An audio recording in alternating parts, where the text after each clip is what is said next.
Welcome to On the Bauble podcast, episode 26. I'm your host, Sebastian J. Ueda, and with me is my co-host, Yuki Lee Bender. Today, we're going to be talking about the Premiere Play announcement that happened half a week ago. And before we go into that then, how was your week, Yuki? My week hasn't been too bad. There's not a lot of flesh and blood major events going on, so I've been sort of taking it easy. Played one armory on Azalea, which was quite fun. Been playing more sealed Magic the Gathering. This time I didn't quite make top 8. I didn't really bubble either. I went 3-1 and 3-2-1, 3-2-1. Even at 4-2, I probably would have bubbled out. So it was okay. It was fun. It was nice to get out and see some of the old Magic friends and play an event with them. But yeah, how's your week been, Jay? Yeah, it was fun. I also played the same two events. I played the Armory as well. I also played the Magic the Gathering RCQ. I did worse in the RCQ than Yuki. I went home after round 4. And the Armory, I lost to Yuki when she was playing Azalea. You want to talk a little bit about that one? How was the what kind of Azalea deck did you play? Yeah, I played something. It was like a Death Dealer Azalea list, fairly similar to the one Levi or I'm a Papaya was playing. I think he came in top 32 at calling Indianapolis on his list. And I basically took that. I wanted to try out some Heat Seekers in it just because it's just a rawly powerful card. And even if you don't get a face down arsenal to use your Skullbone Cross Drop, it seems like it might be worth it overall. I don't know. Haven't quite made up my mind there, but Not enough reps yet. Yeah, not enough reps yet. But overall, the deck's really fun. I think it's pretty close. It's just a good value deck. Death Dealer drawing you a card basically every turn is really, really solid. And yeah, you just have a good mix of on hits. You can play Azalea compared to Lexi can incorporate defense reactions much easier, and so she can kind of play a little bit more mid-rangey, which is quite strong right now. That's fair. Are you excited for the new Ranger cards coming out? I am. I think that we've seen some interesting ones already. The Quiver looks quite powerful to me, and the Riptide specialization that we saw, pretty spicy. And they kind of made the announcement that they're going to make traps so that they don't have to be played from Arsenal. Yeah, I think I'll just go very quickly into that then. So the new card that got spoiled is called Collapsing Trap. The legendary Riptide specialization. It's a Ranger defense reaction subtype trap. Costs 0 to play. It's a blue pitch. And it says, when this defends an attack with Go Again, the attacking hero discards their hand, then draws that many cards -1. So it's a blue 3-block defense reaction with significant upside against basically most aggro decks, since most aggro decks are usually wanting to go wide. And previously, traps always needed to be played. The trap keyword meant that it could only be played from Arsenal, but LSS essentially released an article saying that they felt like this was just a little bit too clunky to make a trap-focused character, because you either don't have enough traps or you have too many traps and you can't play them all, which is something I was kind of worried about. So I think this is a good change. I think that it is, yeah. I was pretty skeptical of traps. I thought it was cool that they're exploring it, but I was pretty skeptical. But knowing that they're making all the new traps work this way, I think it's some pretty cool design space for Riptide potentially. There's one other spoiler that came out. It's called Bard Castaway. This one is a Ranger weapon bow that's two-handed. Looks like it's going to be the common weapon for this set. And it says, once per turn instant, you may put a arrow card from your hand face up in your arsenal. And then it has a second ability. It says, once per turn instant, pay a resource. You may turn a face-down arrow card. You may turn a face-down arrow in your arsenal face up. If you do, put an aim counter on it. This card looks pretty bad, right? It strikes me as primarily a limited card. The one place I could maybe... It could end up being good in Riptide if Riptide is incentivized to play traps from Arsenal somehow. If they still keep some of that design space, maybe he has a bonus for playing traps from Arsenal. And some of those traps cost resources. I could see the instant speed being relevant. Like you play the trap from Arsenal, it's like a 2 cost trap, and then you have a floating resource and you can load an arrow. So I could see that being relevant, but otherwise, yeah, it's hard for this to really compete with Sandscour, Great Bow, or Death Dealer. So unless that instant speed text really matters, it seems mostly like a limited weapon to me. Yeah, that's fair enough. Wait, can we not play Voltaire? Is that an elemental? It's an elemental weapon, so Oh, yeah, okay, if you so want to it's play Voltaire, you have to play Lexi. oh, okay, okay. Then let's move on into our main topic, which is the 2023 Premiere Play announcement, or what is it called? What do they name this article actually? You just call it the Premiere Play announcement. Oh yeah, that's exactly what they call it, the Premiere Play announcement. How do you wanna start talking about this? In this announcement, they did a combination of telling us about events. Like there are certain events that got announced, like Calling Antwerp, that now have a page that you can go and look at and a date and everything.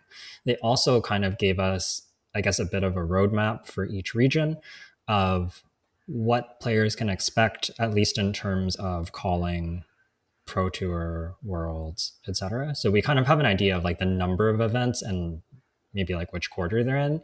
And in some cases, we have an idea of when those events are exactly. And in other cases, they're kind of like to be announced.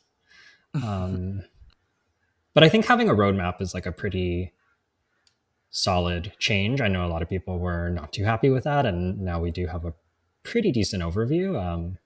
Doesn't have all the dates locked in, but as long as that is coming, in a reasonable time frame, I think it's overall is showing improvement in their kind of ability to schedule ahead and give more lead time, which is nice. Yeah, we basically have until July. There's even an event on at. There's already an event for August scheduled now, which is nice. But it looks pretty sparse to me right now. Do you think they're gonna add more events that's like gonna be hosted in May or April as well? Yeah, I think that this announcement is mostly focused on battle hardens, callings, and I guess like Pro Tour slash Worlds. Everything else seems kind of left out. So I think that they're going to have, like, I imagine there's an RTN season. We know that skirmish season is coming up when Outsiders releases, so March, and then I believe that there's going to be an RTN season sometime in quarter 2. We don't know the details, but I think that's what their original OP announcement said. So there will be some seasons and stuff like that, but I agree that in terms of major events, it is fairly sparse, which maybe what we should do is just break down by region kind of what the major events that got announced are and kind of like what you can expect overall from each region kind of for the year, because now we have that information. Sure, let's go into that. So the first thing we'll talk about will be Europe, which got the most number of events, the most number of callings for sure. So in Europe, we got calling Antwerp, calling. Why did I even try and start? Yuki, I'm gonna let you just name the locations. Okay. I'll do my best. We have Calling Antwerp in Belgium. We have Calling Birmingham in the UK. And we also know about Battle Hardened. I'm going to try here. Metropole Ruhr. It's in Germany, I believe. And then later we know that Worlds is going to be in Europe, but we don't know which country. And then, of course, so like each country will have their own nationals. So that kind of leaves like 4 major events, the 2 callings, Worlds, which will have a calling attached to it, but we'll just call that one event since you can't really play both. It's one weekend, anyways. And then the national. So that's kind of 4 major events for the year for Europe. And that kind of seems to be the norm. So in North America, we've already had the calling Indianapolis. There's also Pro Tour Baltimore / Calling Baltimore coming up in April, late Yeah, April. and end of April. Yeah. We had 3 Battle Hardens announced in the US in Richmond, Pittsburgh, and Salt Lake City. And they sort of mentioned that there's going to be another calling attached to US Nationals whenever that happens, and then one more calling in quarter 4 as kind of a standalone event, which again kind of puts us at that 4 major events mark. The calling in Q4 and Indianapolis, and then the calling attached to US Nationals and the Pro Tour / calling weekend. So kind of 4 major weekends in North America as well. Then we also have a couple of smaller regions as well. So the APAC region is getting calling Auckland, and is that the only one that's actually been announced? Yeah, so we know that calling Auckland is coming this week actually. So that one's already been announced for a while, and then the rest of the details they kind of mention, like notably the APAC region has been not included in actual event announcements, and they kind of just give us an outline and say that we're going to get the full details by March 31st. So that outline says 2 callings in East or Southeast Asia, 1 calling in Australia, and then some battle hardens. So that's sort of 3 callings total, plus Auckland gives them a total of 4 callings, and then their individual nationals. So you could kind of say that there's like 5 major events in APAC. APAC is also sort of the most spread out. Um, like the distance from Oceania, like Auckland, I guess New Zealand, Australia region to say Singapore is pretty far. Like there's a major flight. So even though it's like 5 events, it is quite spread out geographically. Yeah, it's gonna be quite difficult to actually go to all five major events, even if you are living in that area. Yeah, exactly. And you have Brazil just singled out. Is this? I didn't actually read the whole article. Yeah, they sort of mentioned that. So Fab has been introduced in Brazil recently. They mentioned that they see that there's over 100 stores carrying it now, and players are picking it up, and it's becoming more popular, which is cool. Brazil is a region that is usually present in other TCGs, so seeing it represented in Flesh and Blood is a good addition. And they sort of mentioned that they're going to look at doing some battle hardens and the first ever national championship in Brazil this year. But I don't think it doesn't sound like there's going to be any calling or anything above a battle hardened or nationals for Yeah, okay, Brazil, at least this year. that's fair. That's fair. No, it's a good thing that they're getting into nationals, though. It's like I think there was a lot of different nationals last year, and Brazil getting a nationals there is a good thing. Yeah, absolutely. So it's cool to see them included, and we know Fab's expanding to Japan recently, and so Flesh and Blood continuing to get picked up around the world, which is always I think really positive for the game. I wonder if they're gonna have nationals this year in Japan. I think there was an article outlining what kind of events they're gonna have, but I've forgotten at this point. It's been 2 months since I read that article. Yeah, I think you're right that they do mention it, and I also can't remember. Okay, and what do you think about this announcement? Like, what is your first impression or initial impression on it? I guess it's not an initial impression anymore. We had like 5 days to think about it. Yeah, so when I first read this, I was honestly pretty disappointed. I already felt like the time up until Pro Tour Baltimore felt pretty empty. Like we haven't really had anything since ProQuest season to participate in. And like, yeah, there's a skirmish season and a new set, and that'll be fun. I will be traveling to Chicago after all. I convinced Nia. We talked about it in the sign offs. I will be traveling for a release weekend event at MinMax Games. It's a 5K, so that will be fun. And I hope that maybe more stores can run cool events like this to fill in some of the gaps. But honestly, like from my perspective, it's kind of Pro Tour and national season, and then maybe traveling to Worlds. That's sort of it. Like it's like a good 3 months between each major event with like maybe like one small season kind of packed in there. And honestly, I was a little bit disappointed. I was hoping that they would be adding more events because right now the OP calendar just feels kind of empty, especially compared to last year where it just seemed like there was something like almost every week, even if it was like a skirmish or whatever. Yeah, I feel the same way. It's just like, at least for me, like I didn't queue for PT3, so I don't even have Baltimore on my list of that on that. I just don't have events that's like in traveling distance until past August, I guess, if they aren't gonna add any more. If they're not adding any more events than what we got announced here until August, I don't have events until after August. Yeah, I think we'll have a road to national season somewhere in there. And then nationals will probably be like August or September by the sounds of it, although we don't know exactly when. But but yeah, I think for a lot of people, if you didn't qualify or you miss one of these events, you might be waiting 6 months between major events, which is just honestly a little too long for my liking. Yeah, it's gonna be a full set where I don't get to play. Like, I guess I could try and make like a battle hardened, but it's battle hardened is a little bit too small to even just travel for in the first place. Yeah, I kind of agree. There's sort of like this really awkward middle ground where if you place first or second, your trip is worth it, and otherwise, if you're flying to a battle hardened, doesn't it doesn't feel good. Doesn't make sense, honestly. It's like the what's it called? The PTI. The PTI is only for first and second, so even if you think you're like the best player going to that event, like you could lose in top eight. Like if you lose in top eight, you still don't get anything. Like, and the pricing is like not the best. It's like a good local event kind of thing where if they like I guess if we compare it to Magic, if some of the stores used to run like a 3K or a 5K, I guess that's what Min Max game is doing.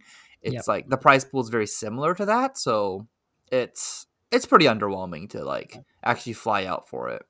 I'd say it's even less than min max probably because min max actually is a 5K plus a PTI plus a gold foil. Um, Wait, what? yeah, Wait, Mac, they got a PTI for yeah, first? they have a PTI and a gold foil for first. Oh It's wow, actually so a pretty decent event, but like if, compared to a battle hardened, it's like mostly the gold foil and the PTI, and there's like I don't know what the prize pool is. It's very small. I think prize pools for It's like 1 to 2,000 total, I think. no, it's a little bit more than that. It's 1,000 plus 515. Oh no, it's $2,000 total. You're right. $2,000 total. Okay. Yeah. So I don't know. Battle Hardens feel like an what do you think about Battle Hardens, Jay? I feel like they're like in this awkward spot, and I almost wonder if they are better off like rather than being these like SCG con events where they rent out a space. I've been wondering if Battle Hardened should almost just be like the stores that are really involved, like Min Max Games and Realm Gaming, and putting together awesome events and getting good turnouts. Could have like a like a special like 3K style battle hardened rather than like making it this because it feels like they're trying to make it this like event that you can travel to and they just unless you can drive there in a couple hours it's just not really worth it. I do like that LSS is supporting like the right kind of tournament where I do like Battle Hardens in general, but there just isn't enough of it around the world in a frequency that I would like. So like I would like it to either have there to be more Battle Hardens or like even like maybe like a Battle Harden every week somewhere in the world. Somewhere if I can travel to a Battle Harden once a month, like if there was like one in Vegas. It's the thing is like our side of the country I can't even think of enough like venues that we could have once a month kind of thing, you know what I mean? Yeah, like we had a battle hardened in Portland once and that was about it. Well, I guess man, what was that store in this in Seattle that always hosts a bigger like ProQuest? Mr. Bells.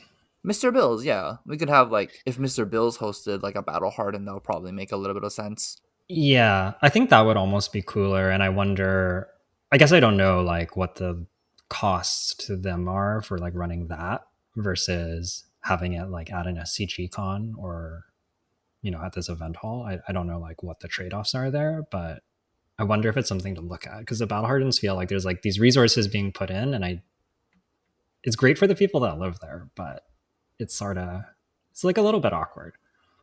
I guess it does make sense that they are mostly on the East Coast because it's just more physical people there. You know, like there's That's true. more living humans on that side of on that side of the United States.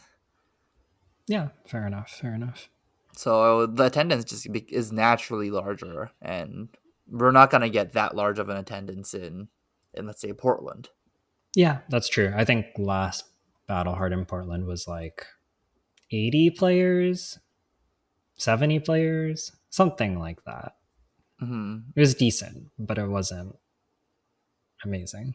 Yeah, it's what was that problem called? Like the chicken or egg problem, where what comes first? You need like players to you'll need the players to actually support these events, but you won't get new players unless there are events. Yeah, absolutely. And it does feel like Fav is kind of in a little bit of that space right now, especially as they're trying to support more and more regions and yeah, just have them all feel entertained. So back in their original OP 2023 announcement, LSS actually mentioned that they were kind of responding to some of the feedback on burnout and exhaustion and event overload, and that they were looking to kind of dial that back a little bit. And I think at this point, we can kind of see how they've gone about doing that in 2023. And I think I know for myself, and the sense I'm getting from you too, is that they maybe they maybe took this like a little bit Too too far. far Yeah. or didn't quite implement it in the right way, and it feels like there's just not as many events as we would like. And in particular, like Jay mentioned, if you miss like one major event, like maybe the weekend doesn't line up for you, it just ends up being so long between events. And I think that's like a big problem with this like one event per quarter, which is one major event per quarter, which is kind of like roughly where we're at right now. Honestly, I'm actually okay with the spacing of the Pro Tour, Nationals, Worlds this year. I think the spacing is actually pretty good. The problem I'm having is like there isn't the tier below it, which is like the Hmm. callings and the battle hardens that are accessible, at least to me.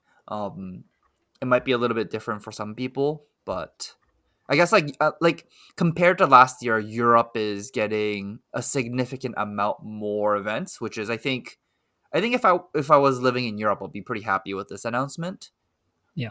But for us, like honestly, I just need like a calling Vegas to happen just before the summer or something like that. Yeah. And I think we're just seeing this as sort of like a general problem that there just aren't really quite enough of the maybe like one step down from pro tour events in general. Because I know in Europe people were quite like a lot of the sentiment was there's been nothing since the calling Lille last summer in terms of major events. And so there was like some, I don't want to say resentment, but there were some people like unhappy and like looking forward to having new events. And while this does make them happy, it's sort of like, well, now some other regions also have big gaps. So it's sort of, it doesn't feel like it's necessarily fixing the problem. It just feels like there's sort of this ongoing problem where regions are not quite as supported as they could be. Yeah, I think they just need to host more events more frequently, at least at the calling level, where these callings you don't need to go to them, right? Like it's not everyone's gonna go to all the callings, and like all the competitive players aren't gonna travel to every single calling. That's just not gonna happen. So you can just like even if they're like a little bit more packed together, you're not gonna have that burnout problem where people will decide to go to one calling and not the other ones. The problem that happened last year was that we had the Pro Tour where if you qualify, you had to go basically. We had Nationals where if you qualified, you basically had to go. And you had Worlds where even if you're not qualified, people were buying PTIs to get into it. Like it was that big of an event. So Yeah. we had three events where you really couldn't miss. Like you just had to go. Yeah. And it was in the span of like 2 months, which I think was just a little bit too more than like I actually thought the number of events and like the way that the OP system worked last year was pretty good. It was just that those three majors were too close together. It was Yeah. we just needed like a little bit of time to breathe, and then I think there would have been less of the like everybody's sick of uprising draft because all the major events have been uprising draft. Like I think if you spread it out more, you have less of that kind of. Yeah. People's gonna complain about limited no matter how many events or what limited format it is. It's not gonna. At every point, there's gonna be people who's gonna complain about constructed, and there's always gonna be people that's gonna complain about limited. It doesn't matter how long the format's been out for, how new the format is. That really doesn't matter. People's gonna complain no matter what. I agree that there's always going to be people unhappy with the set, but I also think that maybe Lille, Nats, and Worlds all being Outsiders Limited was a Uprising. little bit stale. Sorry, yeah, Uprising. Yeah. Uprising. Honestly, I loved it. I loved Uprising Limited. It was fun to play. The draft portion was quite challenging. Like, yes, you did get train wrecked sometimes, and when you did, you just really couldn't come back, and it really sucked at like the higher level events when you either made a one miss pick, or the guy on your left decided to hard punish you after you committing to one hero or whatever. But honestly, it was a really fun and interesting draft portion. It was a really good games. It's just like, I don't know. I liked Uprising. Yeah, me too. Me too. I like it as well. I just feel like, maybe like 2 majors is like about the right amount for a set. Honestly, if there was no constructed portion, I would like it better. Fair enough. We do love limited at On the Bauble here. Why do I want to play? Why do I want to like build a 60 card deck? And is it 60? Yeah, it's 60. Or I guess it's 80. Why would I want to build an 80 card deck and then bring it to a tournament where I can just learn one set and prepare for that? It's so much easier to do. Fair enough. Um, so maybe getting back onto our main topic here, I think we both agree that there's not quite enough events for our tastes. Um, and right now, it seems like most regions have about 4-ish events, or about one event every 3 months, roughly speaking. What do you think is the ideal number of, let's just say, like premier level events, which we're going to define as, let's leave battle hardens out of it because I think they're like very localized, and let's stick to callings, nationals, pro tours, or worlds, and let's not count like pro tour Baltimore and calling Baltimore as one event as far as I'm concerned. Yeah, that makes sense. So what do you think is like the right number of like premier play weekends per, like, let's say, continent or region? I would have to say about six. Six. Well, I guess Worlds will be a little bit different. In the month that there's Worlds, I don't think we need to have a calling like at all. I think that can just be like the event everyone should be like focusing on. But That's fair. I feel like there should be a calling or nationals or pro tour once every 1.5 month per region. I think 1.5 month, maybe 2 months if you know, depending on like what competitive season's going on at that time. Where if it's like a skirmish season, there definitely could be a calling. But if it's like a road to national seasons, we probably don't need a calling at that timing.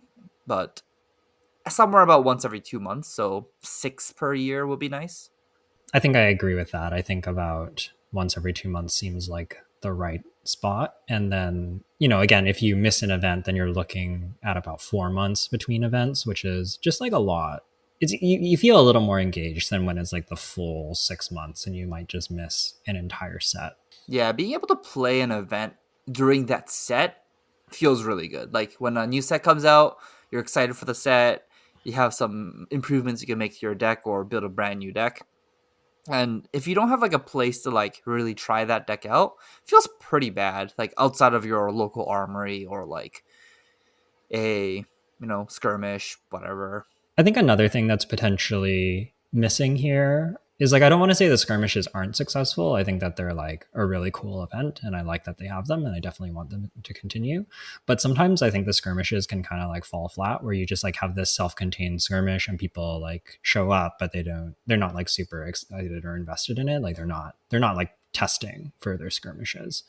And I think that if you started having these events every 1.5, 2 months, and you had, like, for example, you had skirmish season, and we know that there's going to be like a sealed skirmish for outsiders, and you also had a sealed calling coming up. I think that that would just like play really nicely together, where that skirmish season, like, people would be like, oh, I want to do this because I'm practicing for the upcoming calling. But right now it's like I could play sealed outsiders at my skirmish, and I'll do that because I love limited, but it doesn't really like tie in with anything else in the season. And I think that would go a long way, is like having that you know what I mean, that overlap between sort of like the Events, yeah. in-store events and the big events that we're going to.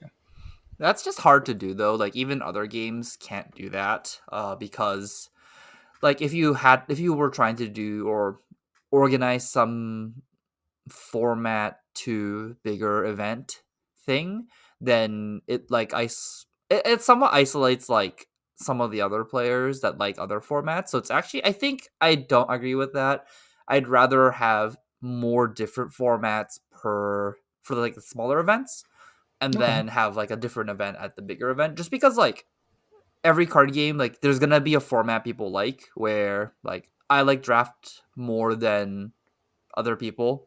Other people like classic constructed more than other people. Other people like blitz more than other people. Like everyone has their own format they like. And when a major event and the local event is both in, let's say, sealed, the people who like constructed doesn't care about that whole season. Like they're just like nothing for them to do. And vice versa when it's all just classic constructed into a classic constructed like calling or something, you're just like I'll go to the calling and play drafts. Like it's like I'm not gonna care too much about the actual main event. That's fair. Yeah. I guess it depends on like how you're engaging with the game, and if you're really wanting to play one format, I could see that definitely being Yeah, a I bit of a negative. Yeah. for people like you where you're gonna play literally every format, like it's that's not gonna matter to you if it's a blitz calling, if it's a constructed calling, limited calling, you're gonna play any of them, right? Like Probably. I mean, I would say that like I definitely have my favorites. Like I'd really like to see a limited calling, and Blitz is definitely not my preference. But I also feel like if there was a season and then a major event, I might be a little more invested in that format, at least for a little while. And so long as it's changing, like I wouldn't want it to be like that and just like all classic constructed all the time. I'd want a variety of formats, just like you said. for example, let's say on March, they just randomly, right now, exact same schedule, but they added calling Seattle Blitz format. Would you be pretty unhappy? I think it'd actually be pretty cool. I'd rather it be limited, but No, I'm just saying, just right now, all the other events doesn't change. We get calling Seattle in March. You'll be happy, right? Like it doesn't matter yeah, what format it is. Like you're that's gonna go true. That's play true. it. There's gonna be some like, and I know there's gonna be some people in our community that's just not gonna go to that calling because it's Blitz. That's fair. Yeah. Okay. I'm convinced. Having some variety is good. That's fair. Yeah, but like obviously, exactly what you said is right too. Where once there is like an event to like work for, if the local stores like at the local store level, not like even Battle Hardened or like the skirmish season, if they just like hosted a sealed event for an upcoming sealed calling, that event's gonna get more traction than otherwise. Mm-hmm. Mm-hmm. Exactly. I think like they don't stores can just run their events if they want to. Like they can just host their own events, like min max games. Like I Yeah. feel like more stores should try and host events where it's worth traveling to, and maybe that might help with like at least like the West Coast, US. You know, West Coast US, West Coast Canada. If some store decides to be like, oh, there's a 5K or a 10K somewhere in this area, um, that would be cool. Honestly, I would really wish that happens. I can't see it happening, but you know, it's a hope. It's cool for sure. I think that, maybe the piece that's missing from our conversation so far is that running events is expensive and not necessarily profitable. And often, I feel like often a lot of it is sort of like marketing for your store and you make up for it by selling singles and stuff like that. But Hmm. a lot of stores I feel are like a lot of the singles market is like moving towards TCG player and Discord transactions. And I feel like a lot of stores just aren't, maybe it's just maybe it's just like a Canadian thing, but stores are not carrying singles or stocking singles nearly as much in the last like, I don't know, half a year. Yeah, I think to that point, it's very difficult to get a decent size flesh and blood stock because of the rarity system, and it's not worth it for stores to carry $2 mythics all the time. And buy up people's collections for that. It's a lot of work to sort, keep inventory up, and all of that just to sell a couple dollar cards. And yes, there are expensive cards in this game, but those are even harder to come by. And the only people that would have stock is the people who would open up product. And but once the initial stock is gone, they just really have very little incentive to keep opening product to keep their inventory up. Yeah. And unfortunately just, venues and everything is just so expensive that it's really hard to run everything. And I will say that as much as we're maybe disappointed about the events, I'm at least grateful that we do have some organized play. And, I'm sure that there's a lot that goes into the scheduling for LSS. Like they need somebody to help host and run those events in each region. And, like SCG has been doing a lot of that. So that's going to service a certain part of North America. And then there's costs associated with that. And you can't just, it's not as simple as just saying, like, well, battle hardens are $2,000. You cut 5 of them, and then that's a calling because it's $10,000 for like a smaller calling. Like it doesn't necessarily work that way. There's like a lot of costs associated with the event, and obviously there's a lot behind the scenes that we're not privy to, and it needs to make good business sense for them in the stores as well. So there's also that piece that I think sometimes goes unnoticed by players or unappreciated. Nah, the thing we have to do now is just host our own event. You know, we're gonna rent out Vancouver Convention Center and host a limited calling here. Okay, let me know how that goes for you, Jay. Honestly, if there's people like that would just go like, I'm just gonna do it myself. We'll have enough events. we just need somebody to do that. It's true. And I will say that LSS seems to have been, from my perspective, pretty good about supporting people like that. Like it's cool that MinMax Games is getting the PTI and the gold foil, and I think it's like relatively inexpensive for LSS to do that for the people who, or the stores who are really putting in that work, and it's cool that they're doing that stuff. I think it makes a big difference. Yeah, I think it really does. You gonna move on to the next little thing we have? Yeah, so with this kind of lull in events, I know it's been leaving me wondering about what to do with my time and some of the other people I talk to as well. So I thought we could have a little question about like what have we been doing to fill downtime between big events, and what can people do to fill in the downtime if they have some. I know some people have events that they're practicing for right now and they're in the weeds, but it seems like with this kind of schedule, even if you're busy right now, you're probably going to have some downtime coming up at some point. I guess we should start with yourself. I think. What do you do? Like, what did you do in the last couple of weeks? Like, I already know the answer to it, but Yeah, mostly just take a break. I've been going skiing. I've been playing Magic the Gathering Limited, playing other games. I think that sometimes just having a break is not a terrible thing. Playing other games or just doing other things that you enjoy can be a good way to fill in the time. Although I'm getting pretty hungry for Flesh and Blood events, so excited for the new set. are you gonna go to all the what's it called, the pre-releases associated in our area? Probably. It's like just a good excuse to go and play Sealed. Yeah, I think we have 3 local pre-releases that we can go to. Yeah, it's not bad. Are you gonna go? I'm still undecided, probably, but we'll see. Um, but yeah, for me, it's mostly been that. Is there anything that you've been doing to fill in the time? For myself, it's nothing really changed for me. Flesh and Blood is just part of one of the games that I play. If For the listeners that doesn't really know me too well, I play basically every TCG that you can imagine. There is a couple of games I haven't touched before, and some of the newer ones I actually haven't touched. The most popular one being One Piece. I just haven't had a chance to play it or a reason to pick it up. And but almost everything else I have touched and played at either like a regional level or national level. And for me, in March, at least in Vancouver, we have the regional championships for Magic or the Pokemon regionals that's coming up. I'm pretty sad. I actually missed the registration period, or the Pokemon regionals sold out, the TCG. And I'm waiting for like the cancellations to try and like sign up at exactly 6 p.m. on Thursday to try and get a spot in the TCG section. Fair enough. And in end of March, I might go down to Vegas to go play a new card game called Battle Spirit Saga, which has like the most ridiculous prize pool I've ever heard of for a TCG that isn't even out yet. It happens to be a reboot.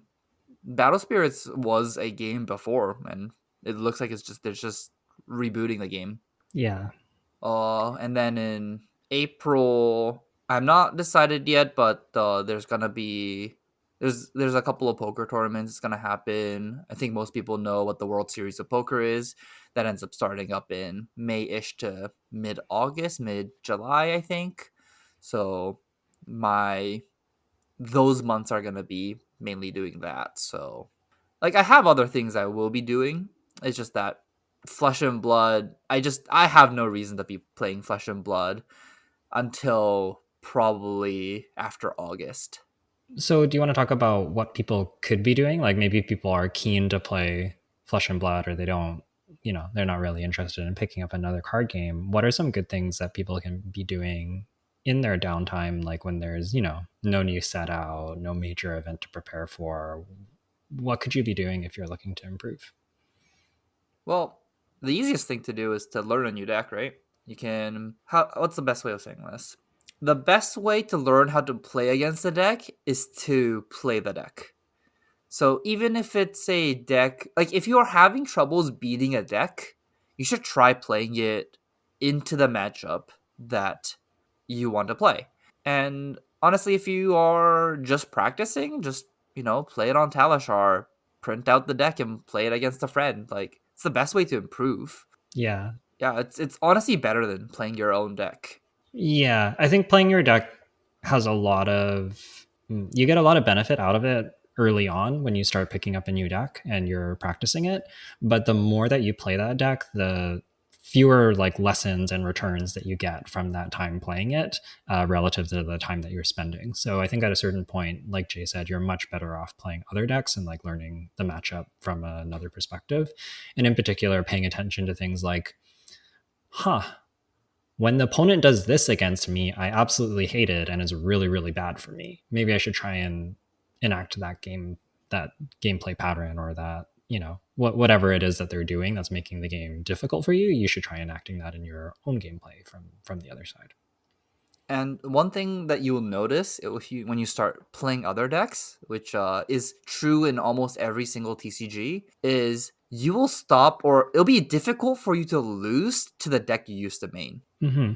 Like a really cool feeling in like every TCG is like if you're playing, let's say, if you spent your whole time playing Briar and you pick up, let's say, I don't know, Bravo, you can see, like, you can physically tell that when you play against Briar or when you play against other decks, you have an easier time playing against the deck you used to main because you know exactly what they're trying to do against you, and you know exactly what you hated getting done to, so then you get to do that against the deck that you want to beat, essentially, or the deck that you used to main. Yeah, you kind of know like all the little tricks in the matchup already, just because you've experienced all like the worst things that can happen when you're playing that deck. Yeah, and like whenever they misplay, you can tell very quickly that, oh, they missed the damage, they missed 2 damage here. Just if you're proficient at the deck you used to main, I think that's like it's a good level up. It's a good time to level up your game, is just doing that, honestly.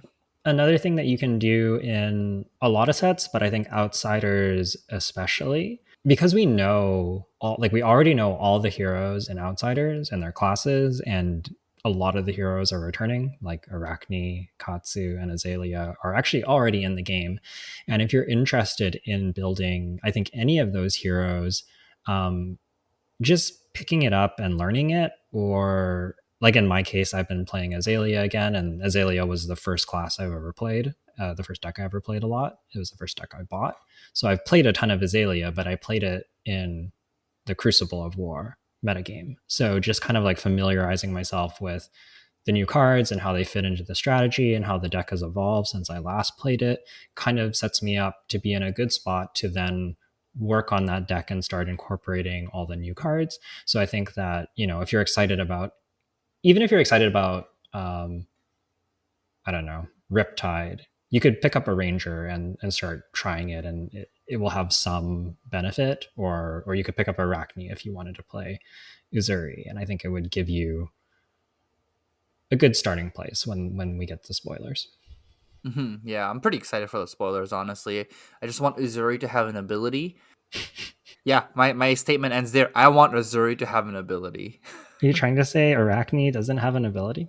Even if you just don't use her ability, like, at all, like, even if you play contract cards, if you just, like, immediately put the card to the bottom without looking at it, the game would not change. Like, you don't, there's almost no benefit to it. It is pretty marginal. Anything else that people can do while during these down seasons? Another thing that is maybe not the easiest to do, but if you have a group of friends that's interested, is you could play an old limited set that you haven't played much before. Um, there's a kind of a lot of limited sets that most people haven't really gotten to experience because they happened during the pandemic or before they started playing. And honestly, I think all the limited sets are kind of fun in their own right. And you could like organize a draft with some friends.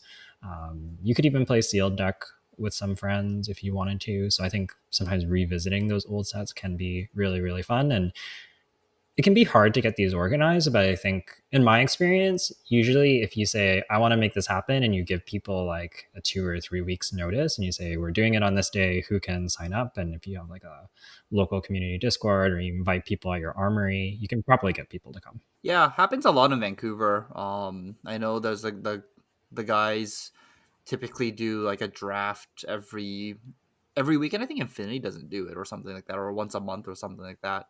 Honestly, or I guess for Baltimore, we're gonna try and organize some kind of draft day too, right? Yeah, we're probably going to do a big draft day where we do like, I don't know, 3 or 4 drafts or something. I haven't figured that out yet, but. Yeah, get Nia to fly out for one of them. Well, he was gonna fly out, and then I convinced him to go to Chicago. So I wonder if I can convince him to also fly out. Yeah, like I think like one of the bigger reasons why he couldn't come out was because I was planning to go to Vegas for Battle Spirits that weekend, same weekend as Outsiders come out. Yeah, yeah.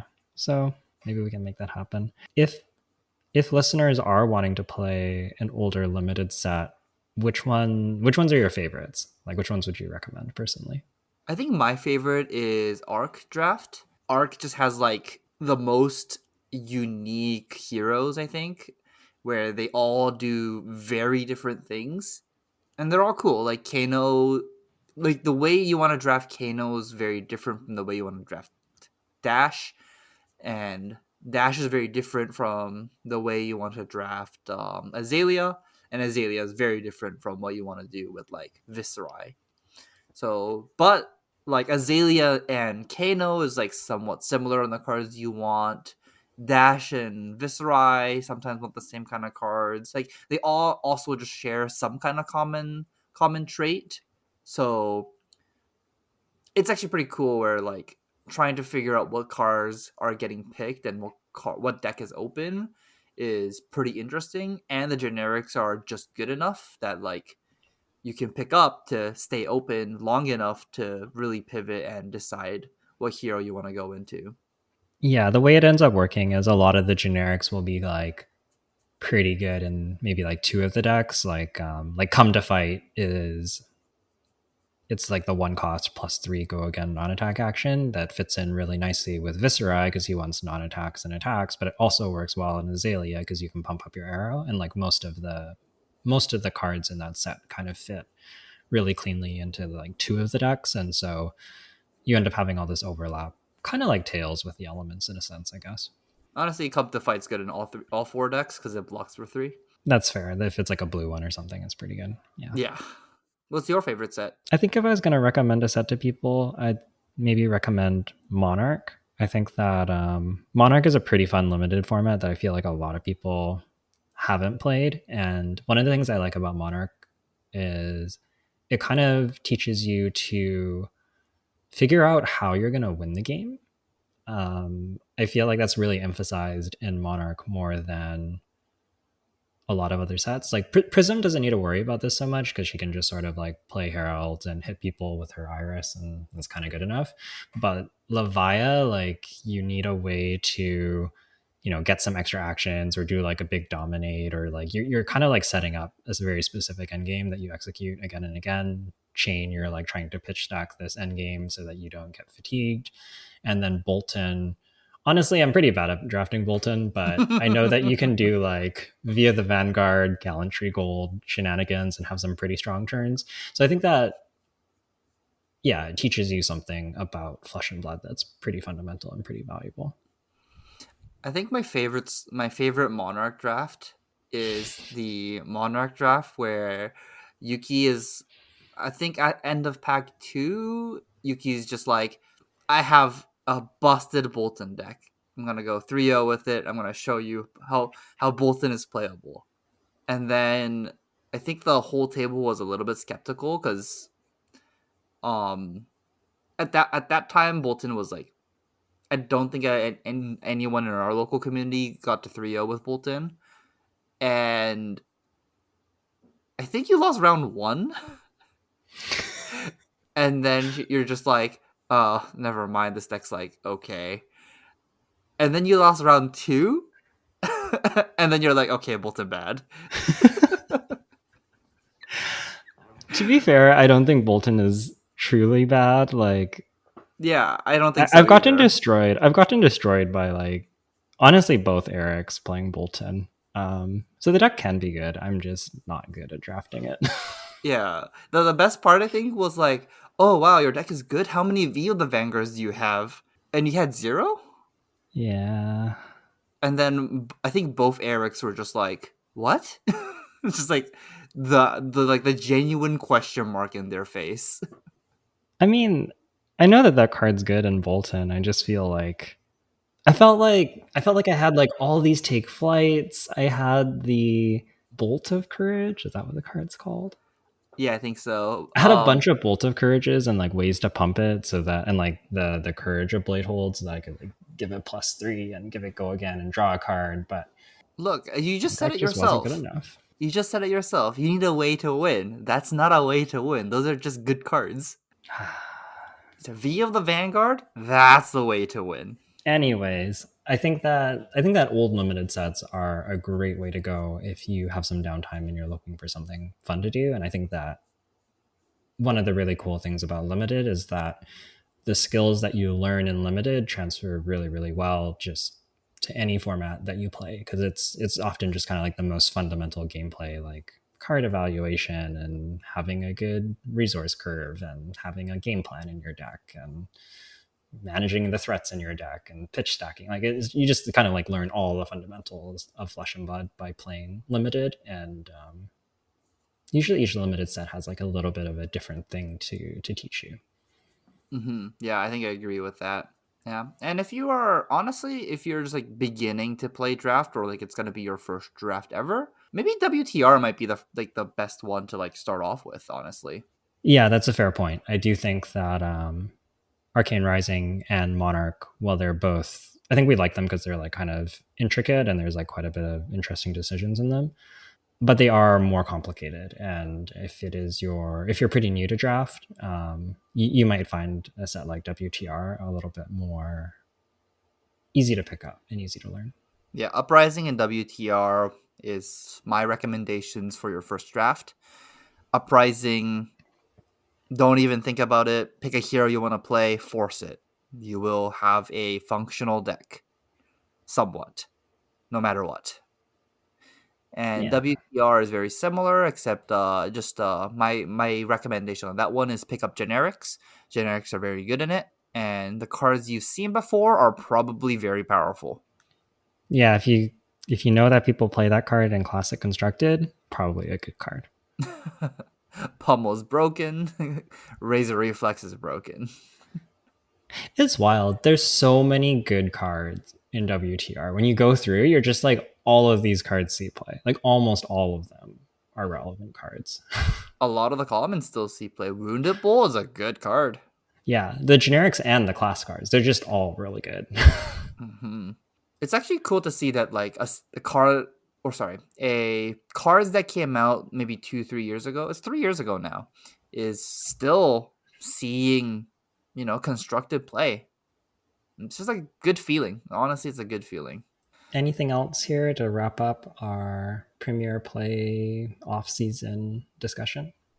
No, I think that's everything. We talked almost an hour. So that's going to wrap us up for this week.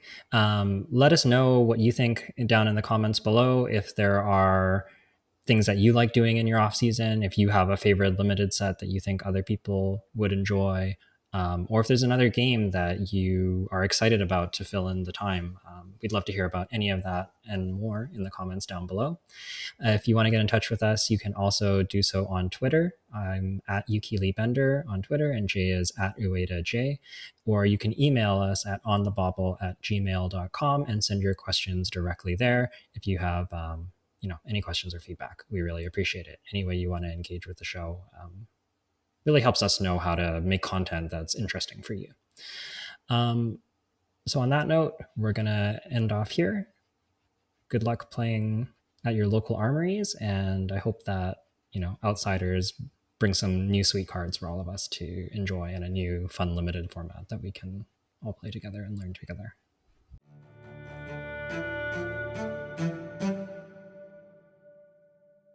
Do we have a sign off?